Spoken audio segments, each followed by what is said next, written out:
Bismillahirrahmanirrahim. Assalamualaikum warahmatullahi wabarakatuh.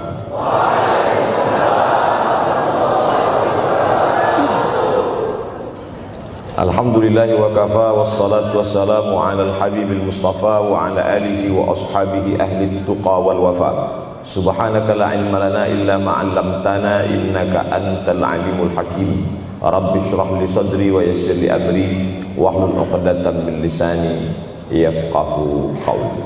Yang sama-sama kita hormati bapak-bapak wakil rektor, tidak dapat saya sebutkan satu persatu, ketua takmir masjid, hadirin hadirat jamaah fardu subuh, bil khusus adik-adik mahasiswa mahasiswi, insyaallah kita semua dimuliakan Allah Subhanahu wa taala. Man shallas subha fi jama'atin, siapa yang salat subuh berjamaah, faka'annama shallal laila kullah, dapat pahala seperti salat sepanjang malam. Berarti kita sudah salat sepanjang malam, tapi tetap besok malam tahajud. Jangan karena sudah sholat subuh berjamaah lalu tidak lagi tahajud. Apalagi yang memang tak pernah tahajud, dan ini dijadikan alasan. Besok kalau ada orang membangunkan dia, bangun sholat tahajud, man shallas subha fi jama'atin faka'annama shallal laila kullah. Man shalla subha fi jama'atin, siapa yang salat subuh berjamaah, kana fi zimmatillah. Dalam hadis yang lain, siapa yang salat subuh berjamaah, maka sampai petang sampai malam nanti dia akan mendapatkan zimmatillah, tanggungan. Makna tanggungan, dipelihara, dijaga Allah zahir dan batin. Kalaupun dia mati hari itu, matinya dalam istiqamah dan husnul khatimah. Tapi dalam hadis ini cuma 3 Ustaz. Idza haddatsa kadzaba, bicara dusta, wa idza wa'ada akhlafa, kalau berjanji ingkar, wa idza tumina khana, kalau diberi amanah berkhianat. Dalam hadis lain, kalau sudah dilihat orang salat subuh berjamaah, insyaallah diselamatkan dari nifaq, kemunafikan dalam hatinya. Munafik diambil dari 3 huruf, nafaqa. Nafaq, tanal, terowongan, 2 pintu, ada pintu masuk, ada pintu keluar, punya 2 wajah, berbeda zahir, berbeda batin.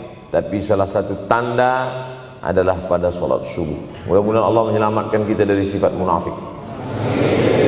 Makanya perempuan-perempuan kalau mau dapat suami yang selamat dari munafik, inilah dia pasukan salat subuh ini. Selesaikan aja dulu 8 semester.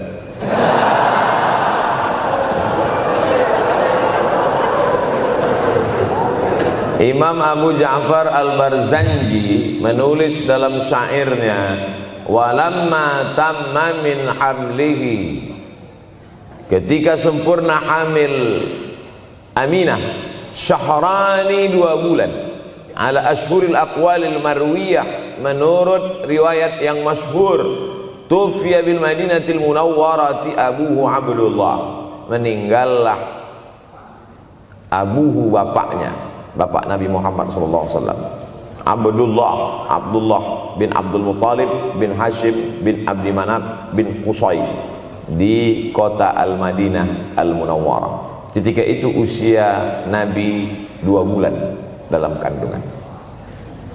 Setelah itu Nabi SAW pun lahir, dibesarkan dalam peluk cium kasih sayang Aminah. Lalu kemudian pada usia lebih kurang 4 tahun dibawa lagi ziarah ke makam ayahnya. Dan dalam perjalanan pulang dari ziarah itu meninggal pula Aminah. Apa pelajaran yang ingin diambil dari kematian ayah dan ibu Nabi ini? Banyak analisa sesuai dengan ilmu orang masing-masing. Bagi psikolog yang katanya pengaruh akal manusia itu dipengaruhi 4, maka kata mereka manusia ini berpikir itu dipengaruhi oleh pertama ayah, yang kedua ibu, yang ketiga bacaan, yang keempat lingkungan. Maka Allah ingin membersihkan Nabi Muhammad sallallahu alaihi wasallam dari 4 ini. Apakah akal Nabi Muhammad itu dipengaruhi oleh ayahnya? Tidak, karena dia tidak sempat bertemu. Apakah Nabi Muhammad SAW itu akalnya dipengaruhi oleh ibunya? Tidak, karena 4 tahun sudah meninggal dunia. Apakah Nabi Muhammad SAW itu dipengaruhi oleh bacaannya? Tidak, karena Nabi tidak bisa membaca. Walladzi ba'atsa fil ummiyina rasulan minhum. Allah yang mengutus dia kepada umat yang ummi, la yaktub wa la yaqra, tak menulis dan tidak membaca. Minhum, dan dia bagian dari mereka, dia juga tidak bisa tulis baca. Apakah Nabi Muhammad SAW itu dipengaruhi oleh lingkungannya? Tidak, karena di lingkungannya zina begitu bebas, tipu muslihat, dan dia tetap dengan jati dirinya bergelar Al-Amin, orang yang paling amanah menurut para psikolog. Tapi ada analisa lain. Mengapa ayahnya meninggal ketika dia berusia 2 bulan dalam kandungan, dan belum sempat pula dia mendapatkan kasih sayang seorang ibu? Di situ pula dia meninggal dunia, ibunya saat dia berusia 4 tahun. Maka salah satu analisanya adalah Allah ingin menjaga Nabi Muhammad SAW tidak sempat durhaka pada ayah dan ibunya, karena orang yang durhaka tak layak menjadi Rasul utusan Allah Subhanahu wa ta'ala. Makanya sehebat-hebatnya bapak Nabi Ibrahim bernama Azar. Apa kata Azar? Wa idh qala Ibrahimu li abihi Azara. Ingatlah ketika Ibrahim berkata kepada bapaknya Azar, atattakhidhu asnaman alihah. Mengapa engkau menjadikan berhala ini sebagai Tuhan, wahai bapakku Azar? Apa jawab Azar? La illam tantahi, kalau kau tidak berhenti menceramahi saya, la arjumannaka, aku lempar engkau pakai batu. Wahjurni maliya, tinggalkan aku untuk waktu yang sangat lama. Pergi sana, kata Azar. Apa jawab Nabi Ibrahim alaihissalam? Salamun alaika, selamat untukmu wahai ayahku Azar. Aku akan memohonkan astaghfirulaka rabbi, memohonkan ampun kepada Allah dosa-dosamu supaya diampunkan Allah. Innahu kana bi hafiyya, sesungguhnya Allah amat sangat sayang dan mengabulkan doa-doa. Nabi Ibrahim sempat bertemu dan tidak melawan. Tapi Nabi Muhammad SAW beda dengan Nabi Ibrahim. Allah buat Ibrahim tidak melawan, tapi ayahnya menjadi durhaka kepada anak. Sedangkan Nabi Muhammad SAW dua-dua dan dijaga Allah Subhanahu wa ta'ala. Nabi Muhammad dijaga sehingga tidak sempat durhaka kepada Abdullah dan Aminah, dan Allah pula menjaga Abdullah, menjaga Aminah, sehingga tidak sempat menyakiti manusia yang paling mulia, Nabi besar Muhammad sallallahu alaihi wasallam. Saya tidak memilah-milih nabi-nabi, karena kita memang tidak boleh la nufarriqu baina ahadim mir rusulih. Kita tidak boleh membeda-bedakan antara satu nabi dengan nabi yang lain. Lalu yang membedakan itu siapa? Allah Subhanahu wa ta'ala. Dari cara panggilnya saja berbeda. Kalau Nabi Adam dipanggil Allah, ya Adam uskun anta wa zawjukal jannah. Nabi Yahya dipanggil Allah, ya Yahya khudhil kitaba biquwwah. Nabi Isa dipanggil Allah, ya Isa inni istafaituka 'alan nas. Tapi Nabi Muhammad SAW, Allah tidak pernah manggil dia ya Muhammad. Allah panggil dia dengan dua sebutan. Pertama, ya ayyuhar rasulu balligh, wahai rasul. Dalam panggilannya yang lain, ya ayyuhan nabiyyu jahidil kuffar. Bukan kita yang membedakan, Allah yang membedakan cara panggilan untuk Muhammad sallallahu alaihi wasallam. Begitu juga dengan berdoa. Kalau Nabi Musa alaihissalam, dia yang berdoa, Rabbis shrahli sadri, lapangkan dadaku, wa yassirli amri, mudahkan urusanku. Tapi Nabi Muhammad tidak berdoa, Allah langsung memberi. Apa kata Allah? Alam nashrah laka sadrak. Apakah belum kulapangkan dadamu? Wa rafa'na laka dzikrak, kami angkat bebanmu. Alladzi anqadha dhahrak, yang membebani pundakmu. Belum dia berdoa, sudah dikabulkan Allah, karena janji Allah kepada dia, wala saufa yu'tika rabbuka fatarda, apapun yang kau mau akan kuberi. salah satu penyebab Allah memberi apa yang dimau sebelum meminta adalah kalau tidak pernah durhaka kepada orang tua. Oleh sebab itu judul yang diberikan kepada saya, Ustaz Abdul Somad, nanti tablik akbar di kampus Universitas Ahmad Dahlan. Apa temanya? Biasanya saya diberikan tema untuk anak-anak muda meraih masa depan bebas narkoba dan pacaran. Apa temanya untuk anak-anak muda? Bagaimana pokoknya. Tapi di Universitas Ahmad Dahlan saya diberi tema. Apa temanya? Birrul walidain. Masya Allah. Saya bilang alhamdulillah, untung saya nggak dikasih tema birruz zaujatain. Artinya apa?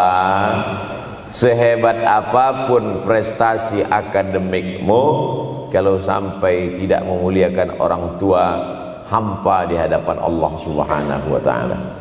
Ada seorang laki-laki, kata Nabi, kalau nanti dia datang kemari minta doa sama dia karena doanya makbul. Sahabat heran, karena sahabat itu definisinya man laqiyan Nabi sallallahu alaihi wasallam wa amana bihi wa mata 'alal Islam. 3 definisi sahabat: orang yang berjumpa dengan Nabi, beriman dengan Nabi, dan matinya dalam keadaan Islam. Maka itu disebut dengan sahabat menurut ilmu hadis.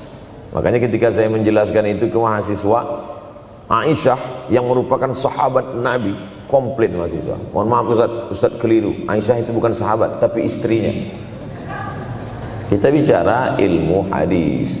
Makna sahabat, man laqiyan Nabi, berjumpa dengan Nabi, wa amana bihi, beriman dengan Nabi, wa mata 'alal Islam, mati dalam keadaan Islam. Abu Lahab ketemu dengan Nabi tapi tidak beriman dengan Nabi dan mati dalam keadaan kafir, maka tidak masuk golongan sahabat. Tapi ini ada seorang laki-laki hidup sezaman dengan Nabi dan Nabi mengenal dia, dan Nabi berpesan nanti kalau dia datang ke kota Madinah minta doa dari mulutnya karena doanya dikabulkan Allah Subhanahu wa ta'ala. Sahabat heran, kami yang hidup bersama engkau, kami yang berperang bersama engkau, kami yang sholat di Masjid Nabawi bersama engkau, kenapa doa dia lebih makbul daripada kami? Malah kami meminta doa dari mulut dia. Tapi tidak boleh membantah dan melawan Nabi. Pokoknya nanti kalau dia datang kemari minta doa kepada dia.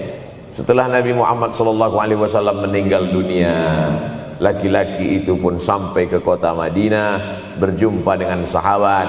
Sesuai dengan yang dijanjikan Nabi, mereka pun meminta doa kepada dia. Namanya Uwais Al-Qarni. Makanya Uwais Al-Qarni tidak ada masuk dalam buku biografi sahabat. Kalau mau mencari biografi sahabat Nabi, buka kitab namanya Al-Isabah fi Tamyizis Sahabah, atau baca juga Usudul Ghabah fi Ma'rifatis Sahabah, atau baca juga Al-Isti'ab fi Ma'rifatil Ashab. Itu memang buku biografi isinya sahabat Nabi semua. Sahabat Nabi klasifikasi. Yang pertama, Al-Ashra Al-Mubashsharuna bil Jannah, 10 sahabat yang dijamin masuk surga. Level kedua, sahabat Nabi yang ikut perang Badar. Berikutnya, sahabat Nabi yang masuk Islam sebelum hijrah. Berikutnya, barulah ujung sahabat Nabi masuk Islamnya setelah hijrah, setelah Islam kuat, barulah dia masuk Islam. Tapi nama Uwais Al-Qarni tidak ada di dalam, karena dia tidak cukup syarat untuk menjadi sahabat, karena dia tidak pernah berjumpa langsung dengan Nabi Muhammad sallallahu alaihi wasallam. Tapi kenapa doanya makbul? Ternyata dia tidak berjumpa dengan Nabi bukan karena dengki, bukan karena musuh, bukan karena tidak beriman. Dia tidak jumpa dengan Nabi, salah satu sebabnya adalah karena dia menjaga ibunya di Yaman. Makkah di tengah, Yaman di bawah, Syam di atas, negeri Syam. Tak ada hubungan dengan negeri paman Syam. Syam di atas, Yaman di bawah, Makkah di tengah. Liila fi Quraisy, perjalanan orang Quraisy. Ila fihim rihlatash shita'i was-shaib, perjalanan syita musim dingin, shaif musim panas. Musim dingin mereka ke Yaman, musim panas mereka pergi ke negeri Syam.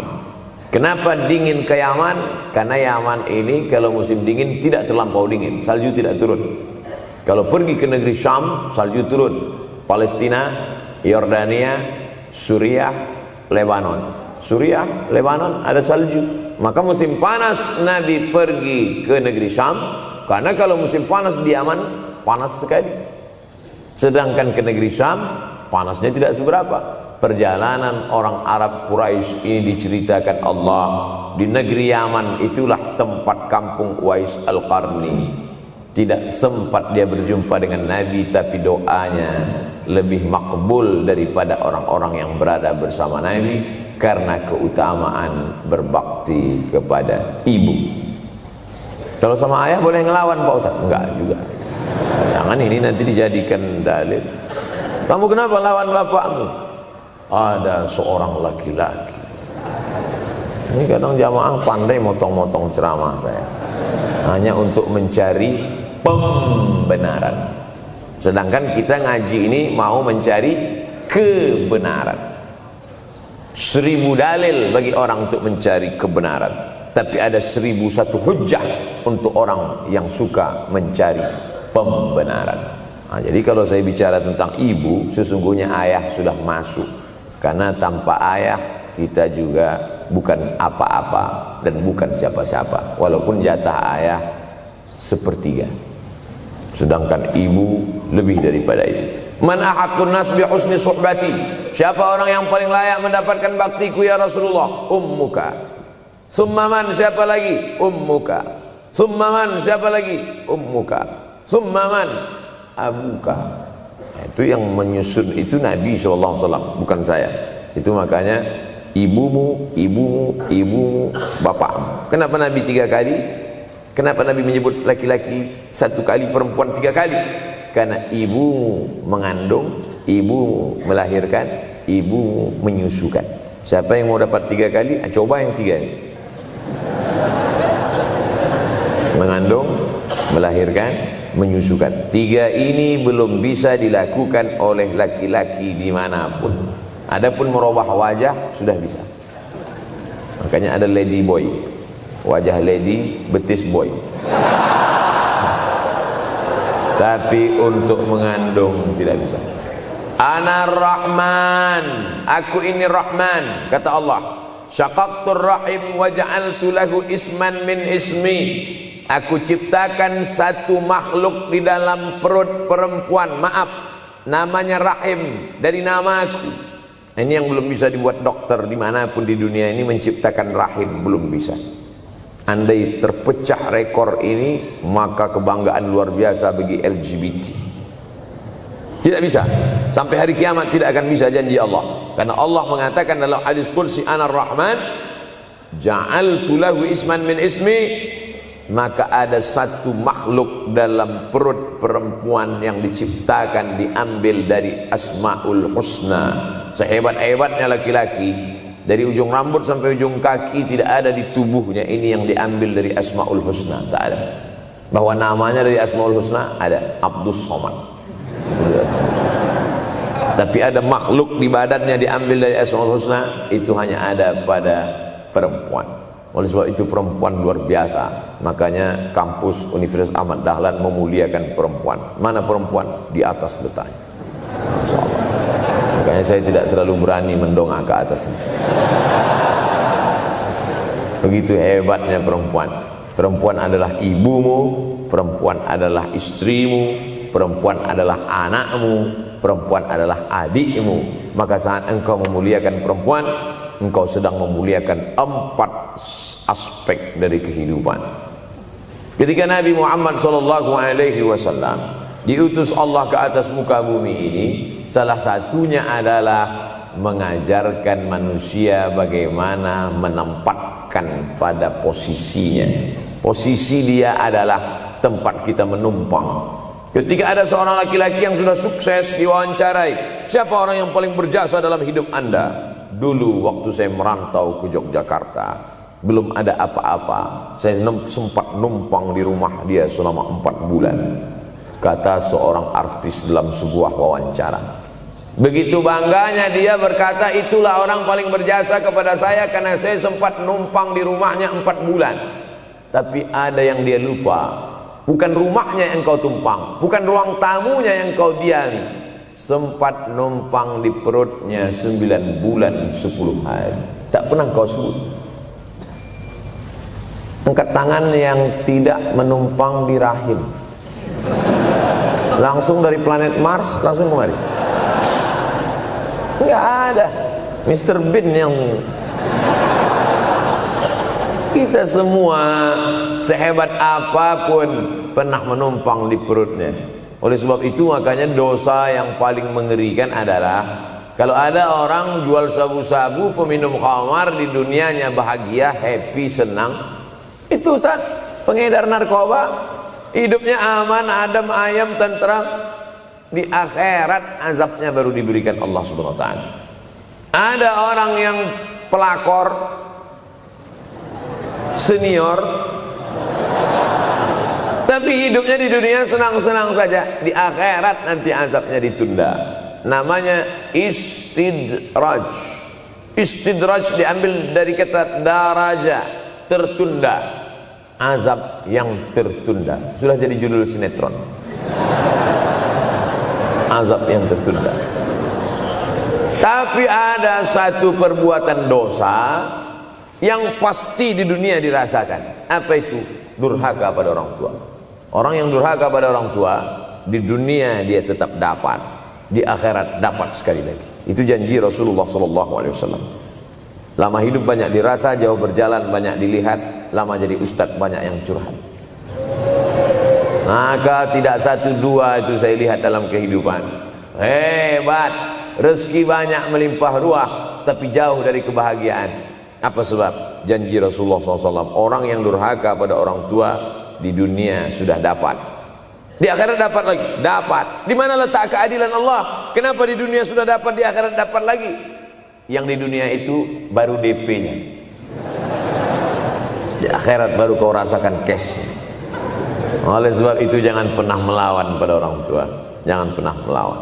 Apapun kata dia, jurus menghadapi orang tua ini tidak banyak, 3 saja. Kalau dia marah-marah, kalau dia cerewet, kalau dia ngamuk-ngamuk, pertama diam. Pulang kampung marah dia. Saya bolak-balik kirim uang belanja, kenapa kamu IP-nya 2,0? Diam. Yang kedua, diam. Yang ketiga, diam. Kalau belum bisa membahagiakan, jangan susahkan dia. Kalau belum bisa menunjukkan prestasi, jangan susahkan hatinya.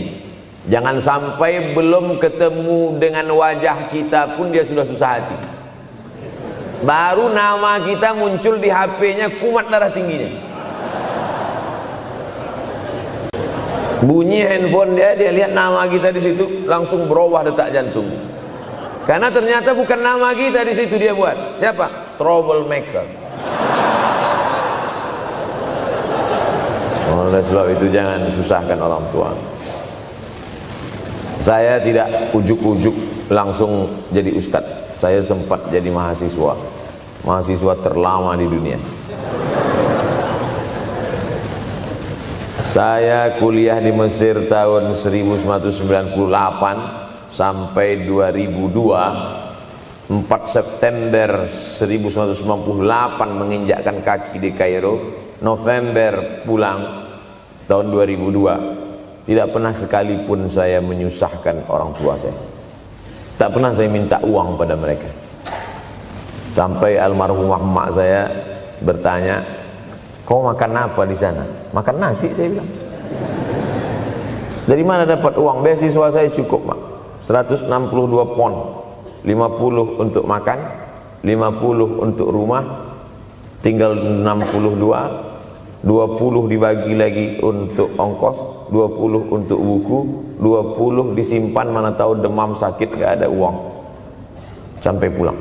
Sampai akhirnya dia kasih tanya, gimana caranya ngirim uang supaya nanti di akhirat kalau Allah bertanya, pernah gak ngirim uang? Pernah. Ya, saya tak mau menyusahkan. Saya menganggap kalau nanti saya minta hatinya susah, kalau nanti saya banyak minta, saya tak bisa balas, maka saya bukan berarti mengajak adik-adik tidak minta uang. Saya paham, tak semuanya dapat beasiswa. Artinya minta, cuman kalau minta ya pulang nanti sampaikan ke orang tua, saya sudah dengar ceramah Ustaz Somad, maka saya tidak minta lagi, man. Tidak.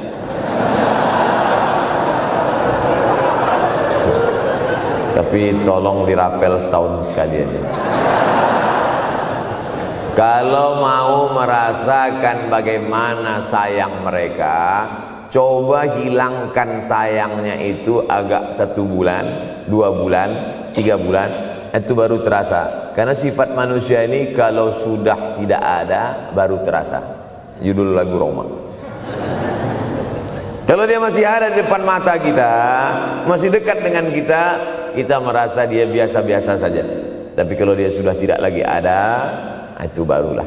Oleh sebab itu coba kalau mau merasakan, kasih tahu dia, papa, mama, untuk biaya kuliah saya 1 semester ini tolong jangan kasih dulu.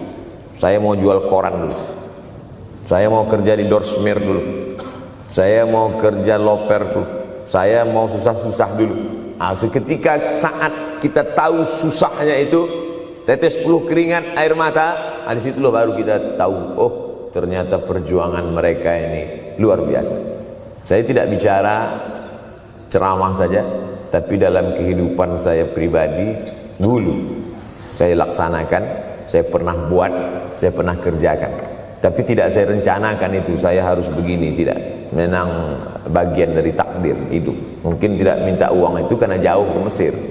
Kalau seandainya dekat, sering juga minta. Nah, memang dikondisikan saya untuk terbang jauh ke Mesir, lalu kemudian setelah jauh itu tidak meminta, tapi kemudian setelah pulang berjumpa, sempat bersama orang tua. Bulan Maret 2019 kemarin baru meninggal dunia ketika saya sedang ceramah di Madura, Pulau Madura, diundang oleh sahabat saya, kakak kelas di Mesir dulu, Dr. Fauzi Tijani. Dan pagi itu rencananya mau ziarah ke makam Kiai Khalil di Pulau Madura. Begitu mau ziarah langsung dapat SMS segera pulang karena orang tua meninggal dunia. Akhirnya saya langsung ke airport Surabaya dan langsung pulang. Sebelum malam sudah tiba pemakaman. Artinya apa? Penyesalan panjang, kenapa tidak mencium tangan orang tua, kenapa tidak?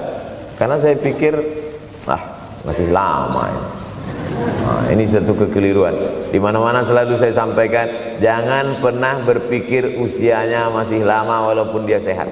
Karena sehat walafiat, tidak ada kurang satu apapun. Masih lama. Ternyata apa yang terjadi?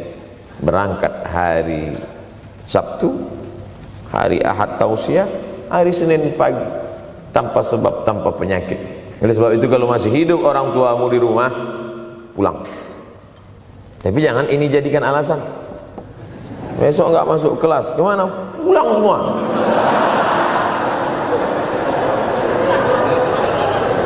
Pulang sesuai dengan kondisi, situasi dan keadaan. Pulang.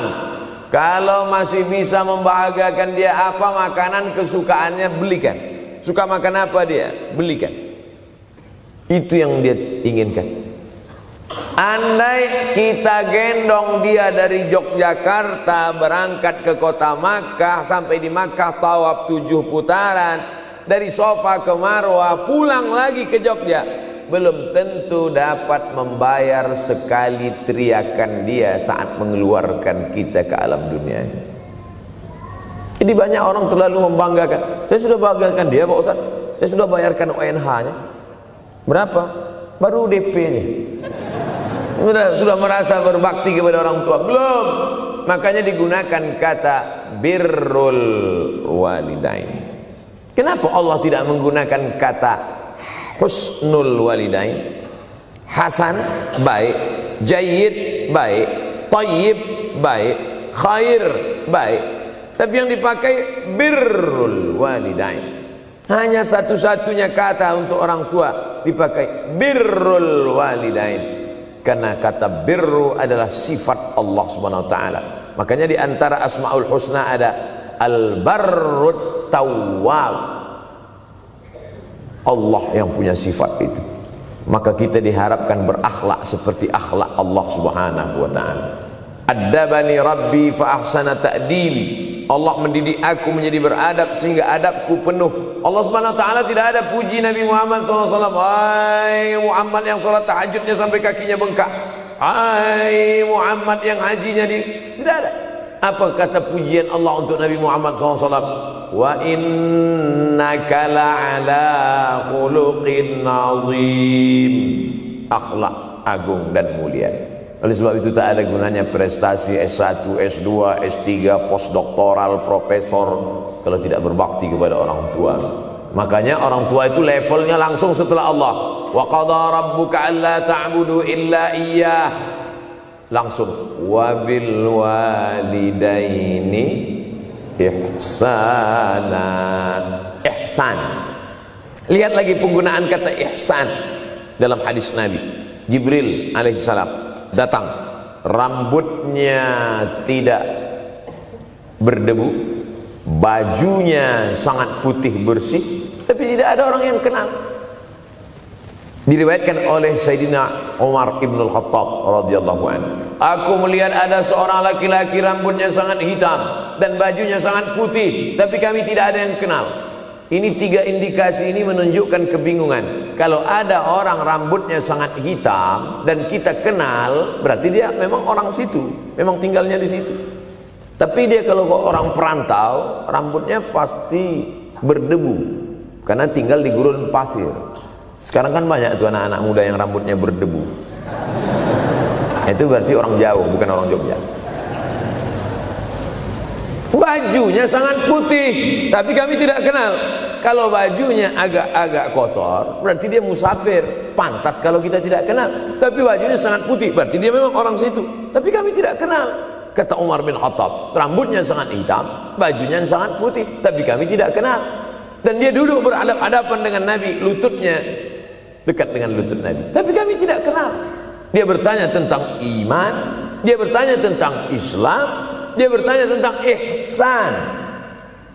Setelah selesai baru Nabi bertanya, Umar, ya, kamu tahu siapa tadi yang datang bertanya tentang iman, Islam dan ihsan itu? Tidak, Jibril yu'allimukum dinakum.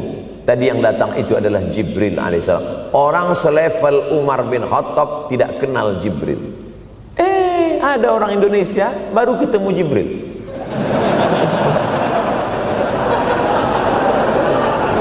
Umar bin Khattab kalau lewat di suatu jalan, kalau Umar bin Khattab lewat jalan Sudirman, maka setan lari ke jalan lain. Ini ada orang satu perjalanan sama setan, ngaku kenal dengan Jibril alaihissalam. Makanya kalau baca hadis, satu hadis, tapi analisa dari hadis itu banyak sekali. Umar tidak kenal dengan Jibril kecuali setelah Nabi Muhammad SAW yang bercerita mengenalkan. Dari mana Nabi tahu? Nabi dapat wahyu dari Allah Subhanahu wa ta'ala. Tapi ada analisa lain. Apa maknanya? Allah menggunakan kata ihsan untuk orang tua, Nabi menggunakan kata ihsan untuk Allah. Ihsan untuk Allah, anta'budallaha ka'annaka tarah, kau sembah Allah seakan-akan engkau melihat dia. Fa in lam takun tarah, kalau kau tidak bisa melihat dia, fa innahu yarak, sesungguhnya dia yang selalu melihatmu. Tidak pernah putus ihsan.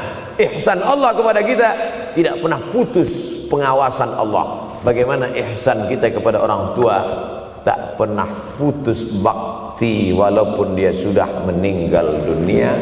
Makanya kita tetap membaca walaupun dia sudah masuk liang lahat, jam 2 malam bangun, Rabbil firli wali walidayya warhamhuma kama rabbayani shaghira.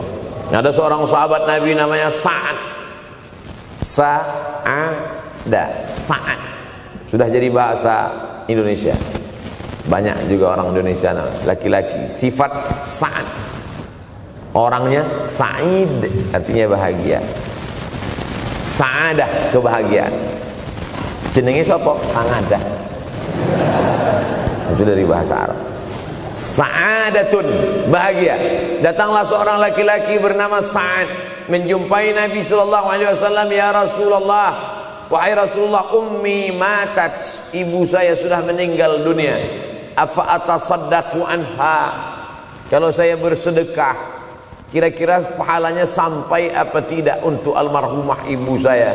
Kata Nabi, tasaddaq, silakan engkau bersedekah. Ayu sadaqatu afdal, sedekah apa yang paling afdal? Saqiyul ma, memberi air minum. Memberi air minum, niatkan untuk almarhum almarhumah, kata Nabi, tasaddaq, silakan sedekah. Langsung tanpa pikir panjang, apa kata Sa'ad? Idzan ahfiru bi'ran, kalau begitu saya gali sumur sekarang juga, sumurnya saya wakafkan dengan niat almarhumah. Oleh sebab itu, yang orang tuanya sudah meninggal dunia, pulang dari sini jangan gali sumur, cukup telepon, assalamualaikum, sumur bor. Cari pondok pesantren yang kesulitan air, pergi ke kaki-kaki gunung, orang mencari air, satu jerigen mikul 5 km jalan. Di situ tempat minum lembu, kerbau, di situ juga mereka mengambil air. Cari, galikan, mengalir air sumur untuk mereka, mengalir pula sampai ke liang lahatnya. Itu bakti kita. Pulang dari sini, cari pondok pesantren, panti jompo, panti yatim. Assalamualaikum Bapak pimpinan yatim, saya lihat ini kamar mandinya sedikit, orang ngantri banyak, keran air tidak ada. Gimana ini? Berapa lagi yang perlu sumur bor di sini? Kami perlu kira-kira 5. Insya Allah. Bapak mau bantu? Enggak, nanya-nanya aja.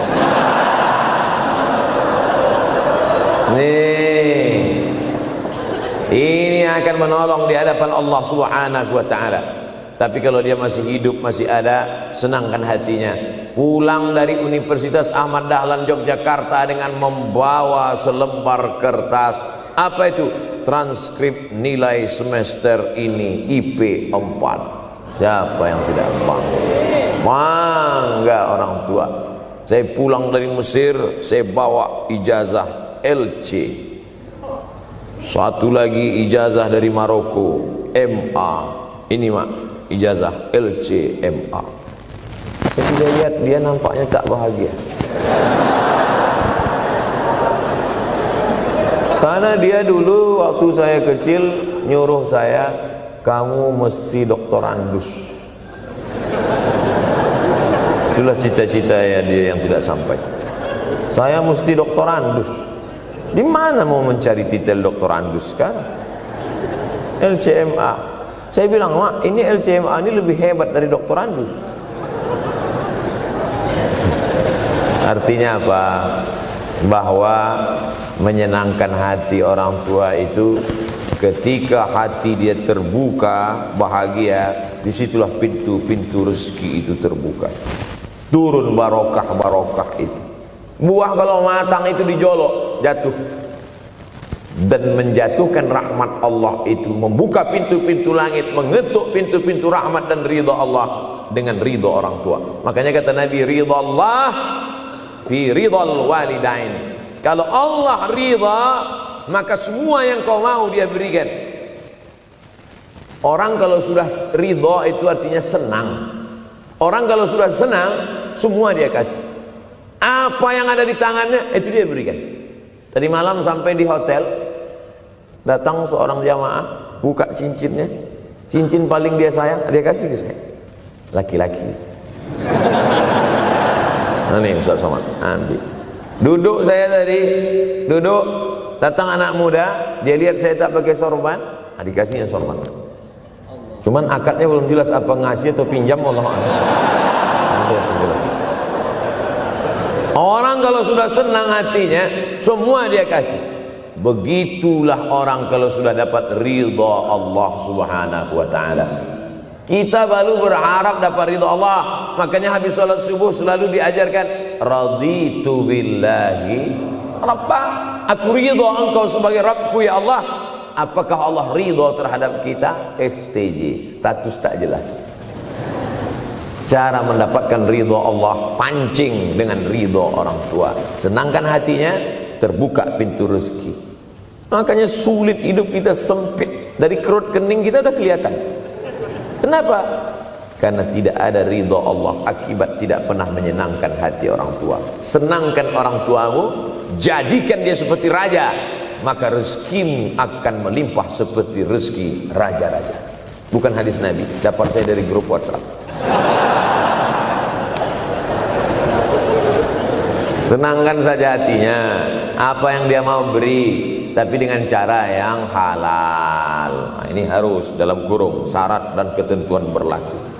Jangan gara-gara ceramah ini nanti pulang kalian ke rumah, papa, mama, ini ada mobil, ini ada rumah, ini berangkat pergi haji. Wow, orang tua senang, 2 bulan masuk KPK. Innallaha tayyibun, Allah maha suci, la yaqbalu illa tayyiban. Allah tidak menerima kecuali yang suci-suci saja. Wa anfiqu, berinfaklah. Wa anfiqu, bersedekahlah. Wa anfiqu, berwakaflah. Wa anfiqu, berzakatlah. Min thayyibat, yang baik-baik. Yang tidak baik tidak diterima Allah Subhanahu wa taala. Kamu lagi ngapain? Nyuci. Lagi ngapain? Nyuci. Pakai air apa? Air kencing. Begitu kata Syekh Abdul Wahab Asy-Sya'rani dalam kitabnya Tanbihul Mughtarrin. Tanbih, peringatan. Mughtarrin, pada orang yang tertipu, menyangka sedang berbuat baik padahal sebenarnya tidak baik. Itu yang disindir Allah dalam Al-Quran. Wa yahsabuna annahum yuhsinuna sun'a. Mereka menyangka sedang berbuat baik. Ini juga tidak betul. Niatnya sudah baik, membahagiakan orang tua, tapi caranya tak betul. Mama, papa, alhamdulillah kuliah saya sudah selesai, ini skripsi saya.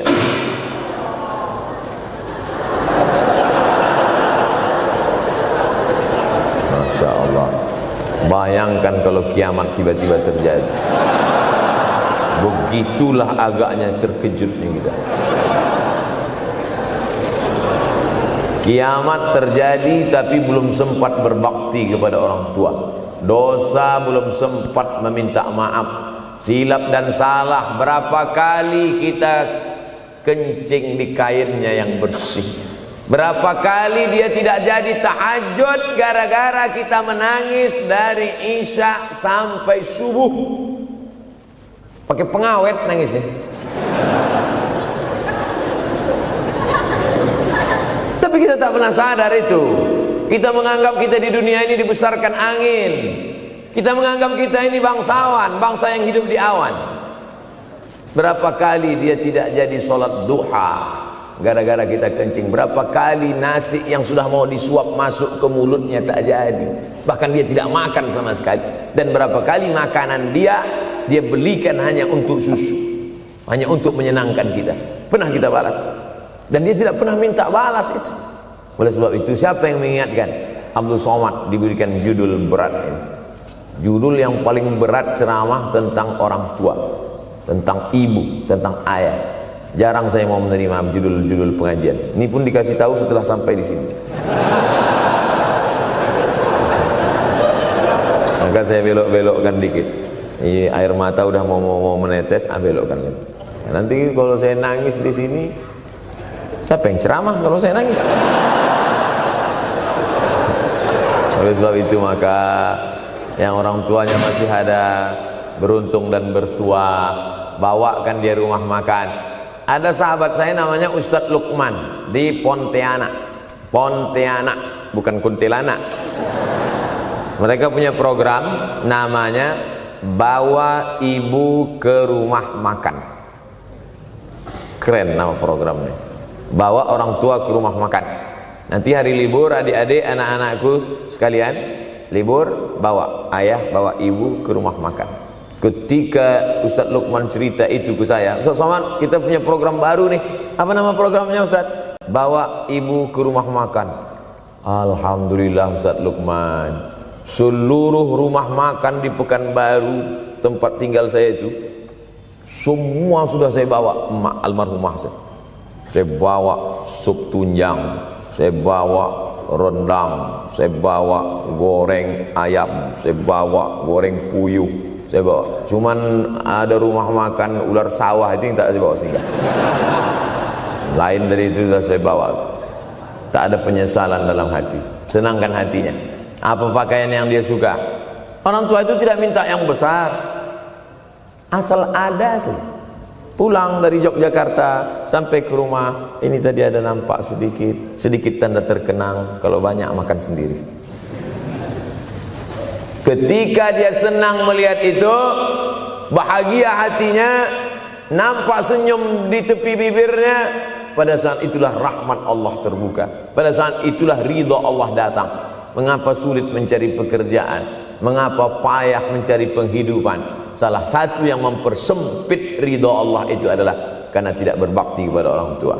Oleh sebab itu maka judul tema yang diberikan birrul walidain, berbakti kepada orang tua, bahagiakan. Ini ada juga ini anak-anak yang sudah sukses ini, papa, mama sudah meninggal, papa jangan risau, silakan terbang ke Yogyakarta, ada adik di sana, silakan terbang ke Surabaya, ada kakak di sana, silakan terbang ke Kuala Lumpur, ada keluarga di sana, jangan hiraukan.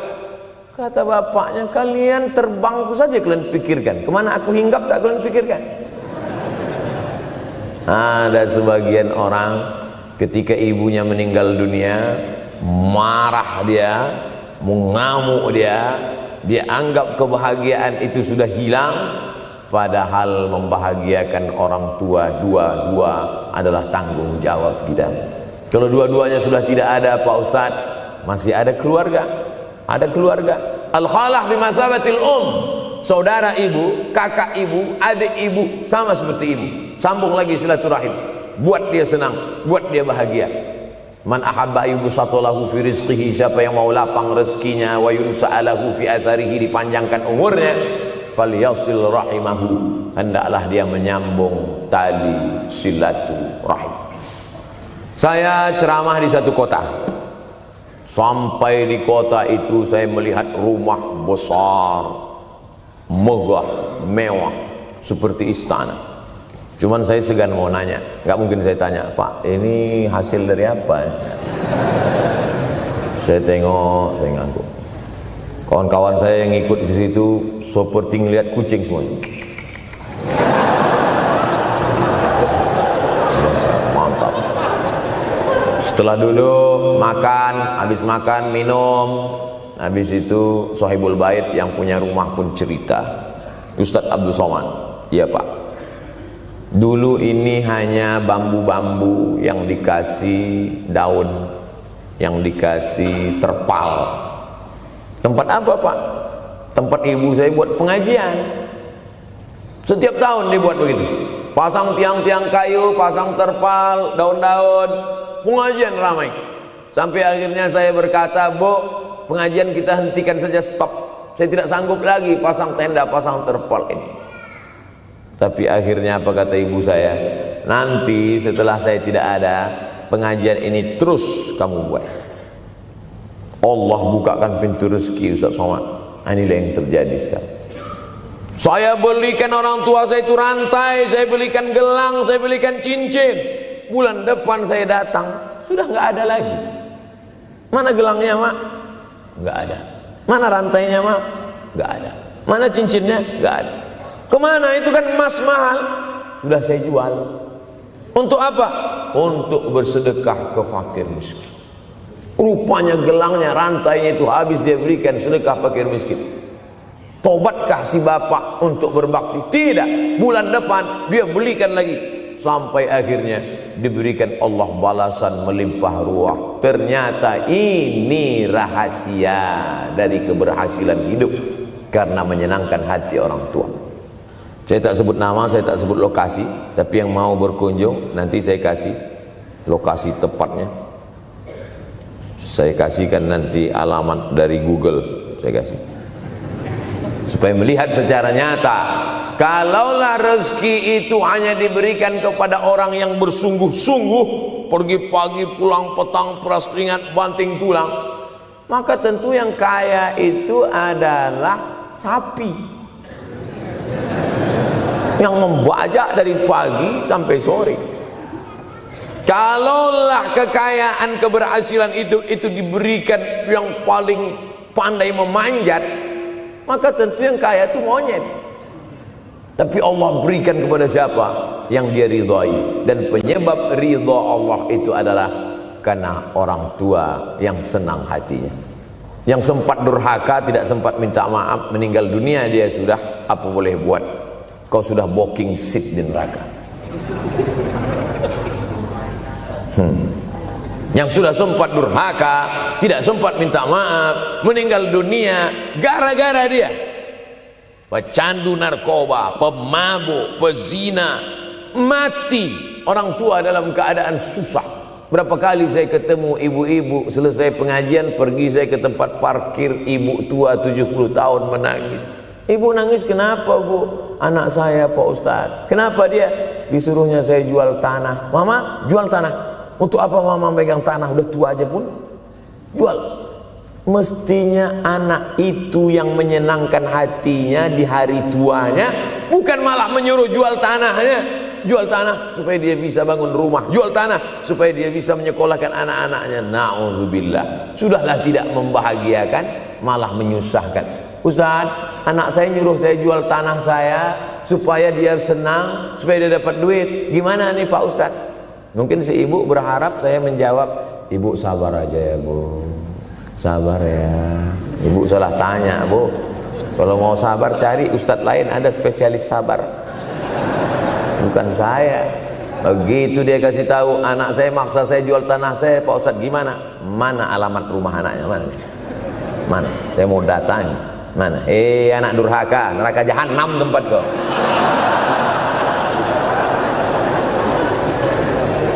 Tak mau dia ngasih alamat. Rupanya dia takut nanti anak saya malah marah sama saya, Pak Ustadz. Saya kasihan. Mudah-mudahan Allah berikan kekuatan pada ibu. Tapi cerita ini bukan satu dua contoh kasus. Ternyata zaman sanggup memperkarakan pengadilan hanya karena sebatang pohon kayu. Atau cuma saya yang dapat berita aja? Adik-adik ada juga dapat kiriman itu? Sanggup memperkarakan sebatang pohon kayu. Padahal kalau kau jual semua kebunmu itu, belum tentu dapat menebus. Datang seorang laki-laki mengadu kepada Nabi Muhammad SAW. Ya Rasulullah, ini bapak saya ini kurang ajar sekali. Bapaknya kurang ajar? Diambilnya harta saya ya Rasulullah. Gimana ini ya Rasulullah? Apa kata Rasulullah SAW? Anta wa maluka li abik. Anta sampai ke tempat kita jadi ente. Anta wa maluka, ente, harta ente, li abik, punya bapakmu. Jangankan hartamu yang di rumah itu, dirimu pun punya bapakmu. Nabi membela, seolah-olah Nabi berkata, apa yang diambil itu belum ada apa-apanya dibandingkan melepuh kulitnya untuk memberikan engkau sesuap makanan yang halalan thayyibah. Orang yang durhaka pada orang tuanya, insya Allah anaknya juga akan durhaka kepada dia. Oleh sebab itu maka jangan pernah durhaka. Kalau sempat durhaka lalu kemudian meninggal dunia dia, Pak Ustaz, sudah meninggal pun tetap masih bisa berbakti. Pertama dengan doa, kedua dengan sodakoh. Kalau kebetulan rezeki banyak sodakoh. Kalau tidak ada rezeki melimpah, doa. Bangun malam, Rabbi firli wali walidayya warhamhuma kama Rabbi firli, ya Tuhanku ampunkan aku, wali walidayya, ibu dan ayahku, warhamhuma, sayangi mereka berdua, kama, sebagaimana Rabbayani shaghira, sebagaimana mereka mendidik aku. Coba kita lihat susunan kalimatnya, seperti ada kekeliruan kalimat. Na'udzubillah, mana mungkin kalimat Allah keliru. Allah ingin menegur kita, sayangi mereka sebagaimana mereka mendidik aku. Mestinya kalimatnya kan tidak begitu, sayangi mereka sebagaimana mereka menyayangi aku. Tapi ternyata sayang belum tentu mendidik, tapi mendidik pasti sayang. Karena bunyi kalimatnya, sebagaimana mereka mendidik aku. Jadi banyak juga anak-anak ini tidak sayang karena salah didik. Disangka sayang itu dengan ngasih motor, disangka sayang itu dengan ngasih gadget, Disangka sayang itu dengan ngasih transfer uang yang berlebihan. Belum tentu sayang.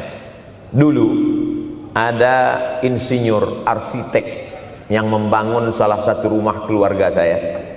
Kuliahnya di Jogja. Cerita dia, dulu saya kuliah di Jogja, Ustadz Abdul Somad, insinyur. Terus teman kami sakit di kos-kosan. Kami bingung mau nelpon siapa. Akhirnya datang mobil mewah, parkir polisi, tentara, ramai. Barulah kami tahu rupanya dia anak menteri. Jadi sayang orang tua itu bukan mesti dibelikannya apartemen, dibelikannya mobil, belum tentu. Boleh jadi itu justru menjerumuskan anak. Diberikan apartemen, diberikan mobil mewah. Habis 2 bulan kena virus HIV AIDS. Tapi kalau dibuatnya kita jauh, saya yakin adik-adik kuliah di Universitas Ahmad Dahlan, ada yang dari timur Indonesia, ada yang dari Sumatera, lalu kemudian di tengah kesendirian, belum makan, uang kos belum bayar, transfer macet, datang setan berbisik, hei, sebetulnya kau anak yatim piatu yang dibuang. Bukan, orang tuamu bukan tidak sayang, dia hanya sedang ingin mendidik supaya engkau menjadi anak yang mandiri. Maka nanti kalau sedang duduk termenung gitu, tiba-tiba datang bisikan, pergilah cari jembatan, terjunlah. Maka saat itu katakan dalam hatimu, lawan, hei setan. Orang tuaku sayang kepadaku, dia hanya ingin supaya aku mandiri. Ada orang tua yang salah didik kepada anak-anak, sampai mengikat tali sepatu pun anak tidak pandai. Baru mau mengikat tali sepatu, sudah diikatkan. Baru mau makan, sudah disuapkan. Akhirnya anak tidak punya keberanian untuk hidup. Harta dia punya, uang dia punya, materi dia ada. Satu yang dia tidak punya, tidak ada mental. Tapi anak-anak, adik-adik Universitas Ahmad Dahlan adalah orang yang punya keberanian untuk hidup. Betul? Yang di hadapan saya ini, siapa yang tidak punya keberanian hidup? Ini yang jam 5:30 masih belum hidup lagi. Tidak punya keberanian untuk hidup, hidupnya terlambat. Tapi mahasiswa Universitas Ahmad Dahlan punya keberanian untuk hidup. Bahkan mungkin dia lebih dulu hidup daripada saya. Lebih dulu bangun dia tadi. Alhamdulillahillazi ahyana ba'da ma amatana wa ilaihil nusyur. Tengok jam, oh rupanya masih jam 1, tidur lagi. Saudara yang dimuliakan Allah Subhanahu wa taala. Maka my life, my adventure, hidup saya adalah petualangan saya. Ini yang mau kita harapkan, berani menghadapi tantangan. Ada orang yang menganggap hidup ini ya simple-simple aja lah Pak Ustaz. Tapi ada orang ingin hidup ini penuh dengan perjuangan. Sama seperti makanan, ada orang simple aja, nasi, kecap, telur rebus, dah cukup. Tapi ada orang mau ada goreng ayamnya, ada rendangnya, ada supnya, ada tom yamnya, ada lengkap semua. Begitu juga hidup ini. Ada orang yang simpel aja, ambil goreng ikan, makan. Tapi ada satu lagi enggak, pergi naik mobil sampai ke tepi hutan, naik motor, habis itu nyewa speedboat sampai di tengah laut mancing. Ujung-ujungnya ikan juga. Yang dia nikmati bukan ikannya, tapi yang dia nikmati adalah proses untuk mendapatkan ikannya. Faham? Itu enaknya ngomong sama mahasiswa. Coba kalau yang masyarakat biasa, kita udah capek cerita, selesai ada pertanyaan, Ustadz maksudnya tadi apa ya? Aduh, capek gitu. Saya terus terang kalau ceramah di depan mahasiswa ini bangkit semangat saya lagi. Ini sekarang rasa-rasa umur 24. Tapi begitu nanti sudah mulai agak jauh dari mahasiswa, balik 42 lagi. Nah, makanya saya senang kalau diundang ke kampus-kampus. Saya kalau di Jogja diundang di kampus terus, walaupun nggak semua nerima.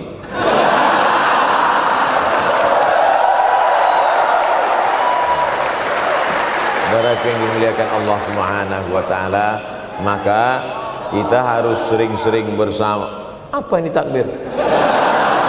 Takbir itu ngusir setan. Tadi saya ceramah jam 4:30, sekarang sudah jam 5:30 Artinya saya sudah ceramah 70 menit. Ini sudah keluar dari kode etik. Karena di mana-mana saya ceramah 60 menit. Kenapa bisa Ustaz Somad ceramah 70 menit di Universitas Ahmad Dahlan ini? Kenapa? Semangat yang membuat kita. Padahal berdiri lagi, tahan, belum sarapan lagi, tahan. Artinya apa? Yang membuat kita kuat itu bukan materi, bukan makanan, tapi semangat. Maka jangan sempat kehilangan semangat. Bangkitkan semangat. Semangat terus. Semangatnya apa? Semangat ingin membahagiakan orang tua. Kalau lupa, tulis. Biasanya mahasiswa ini kan suka lupa. Tulis di dinding kamar. Semangat bahagiakan calon mertua.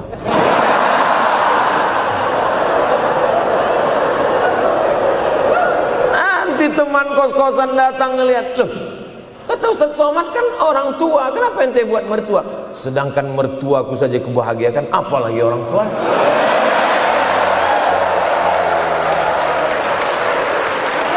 Begitu hebatnya. Cuman kadangnya kita hanya mendapat ini hanya di sinetron-sinetron saja.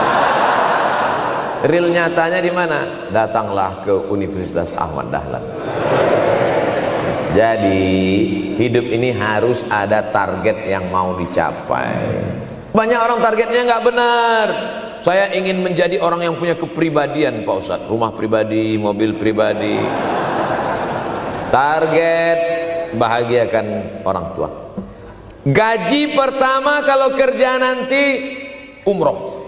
Oh, gitu. Ma, doakan. Nanti kalau aku kerja insya Allah gaji pertama nanti memberangkatkan umroh. Syukur-syukur nggak usah diomongkan dulu, kasih surprise, senang. Mama, ayah, ini gaji pertama. Dia buka, tengok 700.000.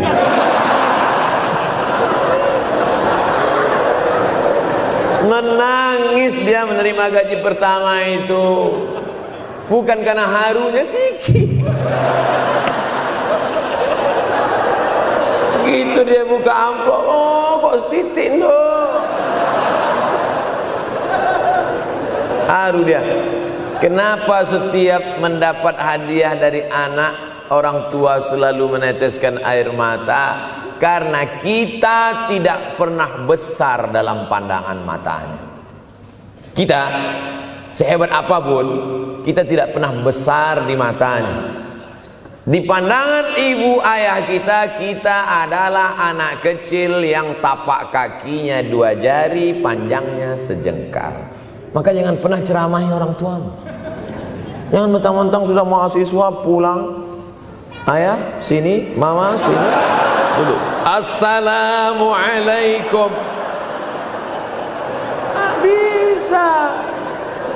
Karena kita tidak pernah besar di mata orang tua. Kita tetap kecil. Walaupun kamu sudah menikah, sudah punya istri, sudah punya anak, kau tetaplah anak-anak dalam pandangan dia. Oleh sebab itu jangan sok besar, jangan sok hebat. Kalau ada pesan yang ingin mau disampaikan, jangan melalui mulut kita, dipinjam mulut orang lain. Tokoh masyarakat, alim ulama, dia ngajinya di mana? Ada yang mau kita perbaiki, jilbabnya mungkin kurang panjang, mungkin ada kebiasaan dia yang kurang baik. Sementara kita udah ngaji, sudah belajar di Universitas Ahmad Dahlan, sudah terpelajar, membuat dia mau menjadi orang baik. Tidak mesti dari mulut kita, pinjam mulut orang lain. Assalamualaikum Pak Kades, pinjam mulut Pak Kades sebentar. Pak Kades, ayah saya kan orangnya baik sama Pak Kades. Iya, nanti kalau saya ngomong dia nggak dengar. Jadi saya mohon tolong Pak Kades. Pak Kades, ayah saya sampai sekarang belum sholat Pak Kades. Jadi tolong Pak Kades nasihati dia. Kata Pak Kades, saya juga nggak sholat. Hancur dunia persilatan. Oleh sebab itu senangkan. Ini banyak anak-anak yang udah ngaji, yang sudah aktivis masjid, merasa ingin orang tuanya baik, dia sendiri menceramahi, nggak ketemu, nggak connect dia. Ayah sini, orang yang tidak sholat neraka jahanam tempatnya. Sakit hati, meleleh air matanya. Sekali kau buat air matanya menetes, maka kau akan berenang dalam kesengsaraan. Jangan pernah buat dia menangis.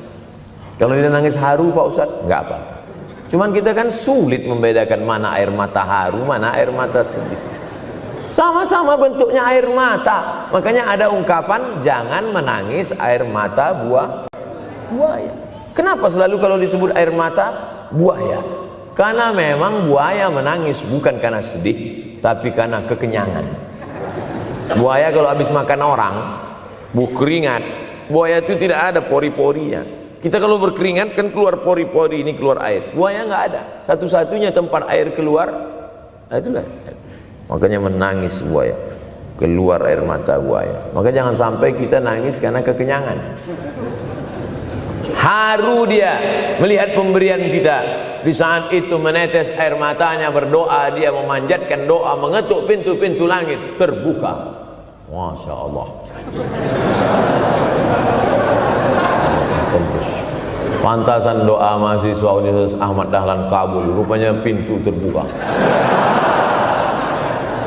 Doa kepada Allah Subhanahu wa taala.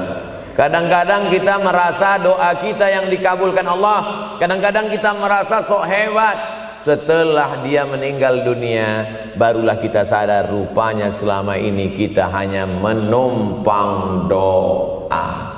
Numpang, bukan doa kita yang dikabulkan Allah ternyata, tapi doa dia. Tapi dia tidak pernah cerita itu. Dia nggak pernah ngomong. Apa pernah dia panggil kita, sini sebentar, aku sudah capek doain itu. Pernah dia bilang itu. Dia cukup mengadu tengah malam, ya Allah, anakku ini jadikan dia berhasil kuliahnya, ya Allah. Sudah hampir 14 semester nggak selesai-selesai. Dia mengadu kepada Allah Subhanahu wa taala. Ma, aku susah ini sekarang. Susah kenapa? Skripsiku ditolak terus. Pembimbing kemarin itu mempersulit terus. Berdoa dia tengah malam, ya Allah, lapangkan hati pembimbing itu supaya anakku cepat, ya Allah. Kalau enggak, matikan dia, ya Allah. Kabul. 2 hari setelah itu meninggal. Tapi kita tidak bisa request. Oleh sebab itu maka banyak-banyak dekatkan kepada orang tua, senangkan. Saya ceramah di Malaysia, dibawa jamaah ke mall. Ustaz Samad, esok kita tak ada tazkirah, tak ada tausiah. Kita nak pusing-pusing. Pusing-pusing maksudnya mutar-mutar. Pergilah kami ke mall. Sampai di lantai atas saya lihat anak-anak muda nyuapin orang tua. Ada restoran mahal, mewah. Itu kabarnya kalau mampir di restoran itu, makan, itu banyak yang nangis melihat harganya.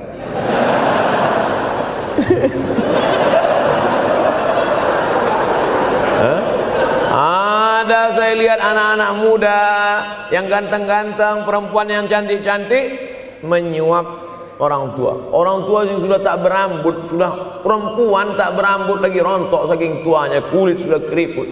Duduk, didorong pakai kursi roda, dibawa ke mall, sampai di itu diberikan restoran tercanggih, termahal, dia sendiri yang menyuapkan makanan. Ternyata bagi saudara-saudara kita Tionghoa, salah satu mengundang berkah menyenangkan orang tua. Itu keyakinan mereka. Kok kenapa ente kasih makan? Ya oke lah. Ajaran kita mengajarkan tapi kita tak amalkan. Ketika tetangga, kawan, sahabat kita mengamalkan, rezekinya melimpah, baru kita heran. Dia kok kaya ya? Iyalah, dia kan punya tuyul. Tuyul mana bisa bawa duit banyak? Nih keberkahan. Oleh sebab itu, jangan cuma sekedar ngaji-ngaji aja. Pulang dari sini, kalau memang tinggal di Yogyakarta atau di luar nanti pas liburan, sisihkan uang, bawa dia ke mall, bawa dia ke restoran, senangkan hatinya, bawa dia jalan-jalan. Cuman tetap juga yang logis. Kalau dia udah tua, janganlah dikasih kacang goreng. Sesuaikanlah, agar-agar kasih. Ini nggak perlu dikunyah. Kiri kanan gol, kiri kanan gol. Orang tua bawa kasih kacang, menyiksa itu. Saudaraku yang dimuliakan Allah Subhanahu wa taala, kenikmatan yang terbesar adalah ketika orang tua masih ada bersama kita. Kalau sudah tak ada, nanti saat Idul Fitri, Allahu Akbar, Allahu Akbar, Allahu Akbar, la ilaha, barulah menetes air mata. Mama. Saya kalau sudah menengok orang menangis terlalu berlebihan mengenang orang tua, ini pasti ada, kalau bahasa kampung kami, something wrong. Pasti ada sesuatu ini. Karena orang kalau sudah habis tumpah, dia tidak akan menetes lagi.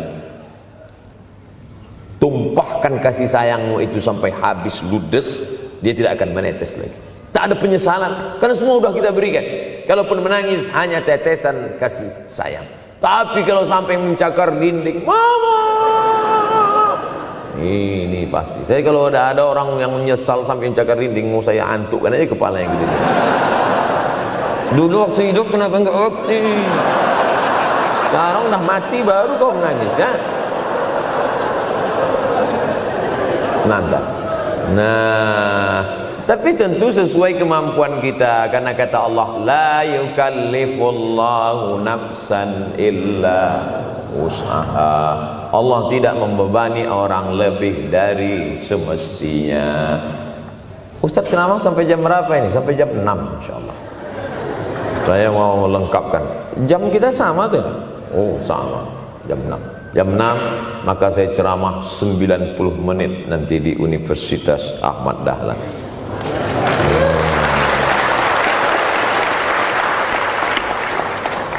Berceramah di Universitas Ahmad Dahlan merupakan suatu kebanggaan bagi Abdul Somad. Kenapa begitu? Saya pengagum Kiai Haji Ahmad Dahlan, termasuk ulama yang saya kagumi. Lalu kemudian apa kekaguman di antara kekaguman Ustadz terhadap Kiai Haji Ahmad Dahlan? Beliau punya keberanian untuk melawan arus TBC, tahayul, bid'ah, coerafat. Dia berani melawan itu. Dan akhirnya, dan beliau tidak membangun ketokohan. Tidak yang dibangkitkan itu Ahmad Dahlannya, tapi yang dibangkitkan itu metodenya. Yang dibangun itu relnya. Sehingga nanti kalau kereta apinya lapuk, tetap akan ada kereta api baru yang lewat di rel ini. Ini yang dibangun. Dan akhirnya sampai hari ini saya sedang berada di hadapan kereta api yang baru. Ada Thomas.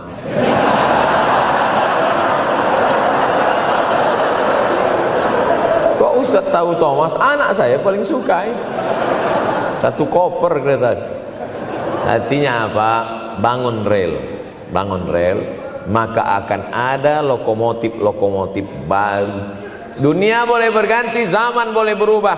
Idza waqa'an ala ahadikumul qiyamah, kalau kamu sudah mau mati, wa fi yadihi fasilah, di tanganmu ada bibit korma. Sudah mau mati, di tangan ada bibit korma. Apa yang kita lakukan? Ada sebagian orang kalau sudah mau mati, ya wes gua aja lah. Kalau di tanganmu ada bibit korma, gali-gali tanah sedikit, tanamkan. Untuk apa nanam korma sudah mau mati? Bukan kita sempat memakan manisnya, tak sempat bernaung di bawah daunnya yang rindang. Bukan kita yang menikmati, tapi ada orang lain dan pahalanya mengalir ke makam kita. 28.000 ibadah mengalir ke makam Kiai Haji Ahmad Dahlan. Angka 28.000 itu dari mana Pak Ustaz? Angka mahasiswa Universitas Ahmad Dahlan. Ustaz tahu dari mana? Ya makanya kalau orang ngomong tuh dengar. Makanya saya kalau diundang ceramah, Ustaz nanti sebelum ceramah kita ada acara makan dulu. Iya, selama itu saya diam aja. ngumpul-ngumpulkan bahan. Jangan pernah melihat modal materi, tapi kuatkan usaha dan tawakal. Nih, bantuan cuma 6 miliar, tapi ternyata keperluannya berapa? 126 miliar. Tapi buktinya jadi masjid yang besar. Kalau diikutkan modal, mana mungkin cukup? Maka begitu juga dalam menatap hidup ke depan. Kamu kenapa belum juga nikah? Modalnya besar Pak Ustaz. Terus gimana? Nunggu yang gratisan aja lah. Dan begitu, usaha, tawakal, doa. Doa. Nah, bagi yang masih lajang, yang mau nikah, itu kalau bisa doanya jangan sir, agak jahar dikit. Ya Allah, umur udah 40. Dengar sama sebelah, loh belum mas katanya, belum. Bodoh.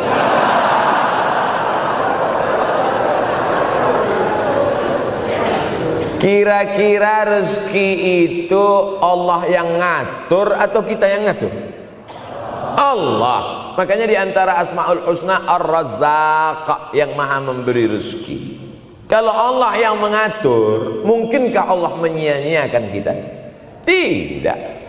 Cicak di dinding, semua tahu, karena dari kecil kita memang sudah diajari lagu cicak. Cicak, cicak di dinding. Ada nggak pernah yang dinyanyikan lagu kadal? Ada. Kenapa mesti cicak? Coba tanya ibu kita yang dulu nyanyikan. Mama, kenapa cicak, Ma? Karena kalau buaya terlalu gede, nak. Kenapa cicak?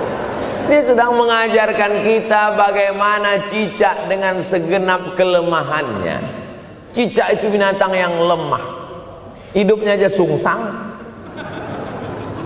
Kita selalu berlawanan dengan cicak. Yang kata kita di atas, kata cicak di bawah. Tapi makanan cicak luar biasa. Apa makanan cicak? Helikopter, nyamuk.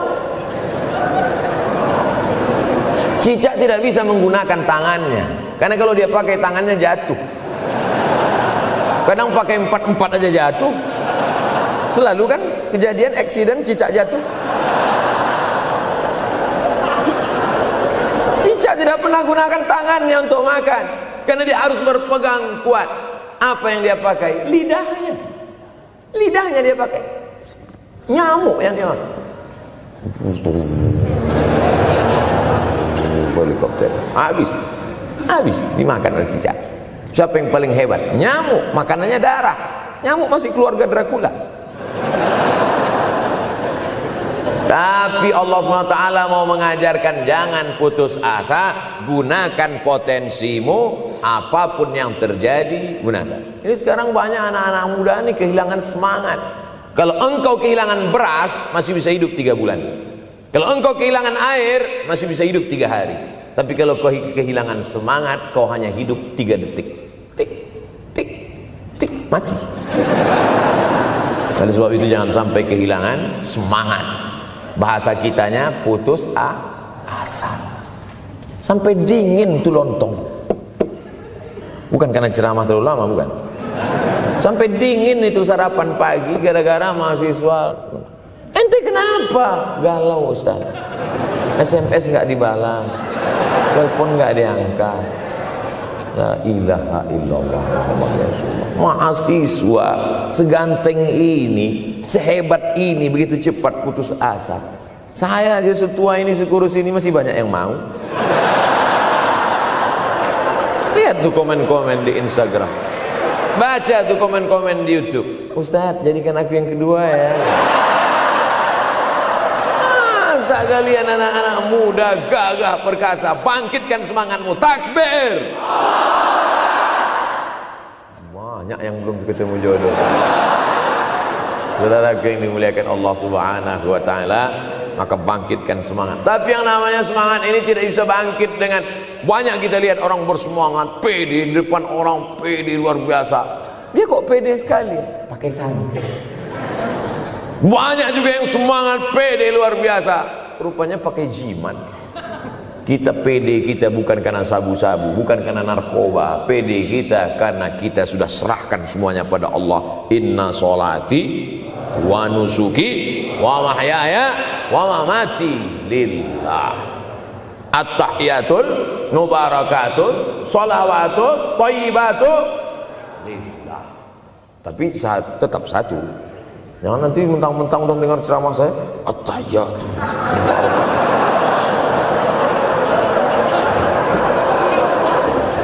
Dalam hati saja. Ini bukan punya aku ya Allah, ini semuanya punya Engkau, punya Engkau. Berhasil kalian, sukses kalian, punya apartemen, punya kondominium, punya mobil. Datang teman nanya, hebat ente ya, kaya sekarang ya. La haula wala quwata illa billah. Tapi ngomongnya setelah berhasil. La haula wala quwata itu setelah berhasil atau sebelum?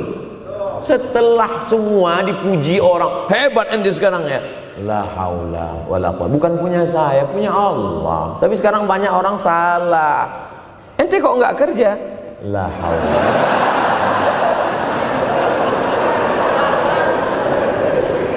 La haula wala quwwata illa billah. Subhanallah, masya Allah, tabarakallah. Menunjukkan manusia lemah, tak punya apa-apa. Dia ingin berkata, ini hanyalah punya Allah. Begitu juga dengan acara ini. Kenapa acara di masjid? Kenapa acara di kampus kemarin ramai melimpah ruah? Bukan karena panitia, bukan karena Ustaz Abdul Somad, bukan karena baleho yang besar, tapi la haula wala quwata illa billah. Pulang dari sini, bangkitkan semangat, senangkan hati orang tua, kejar prestasi, terus kuliah. Mudah-mudahan semuanya selalu mendapatkan kebaikan. Amin ya rabbal alamin. Terima kasih atas segala perhatian. Mohon maaf atas segala kesilapan dan kekhilafan. Abdul Somad, hamba Allah yang fakir, mohon maaf. Berpisah kita di tempat ini, tapi kita tak pernah putus dalam persahabatan, karena kita selalu bersama, jauh di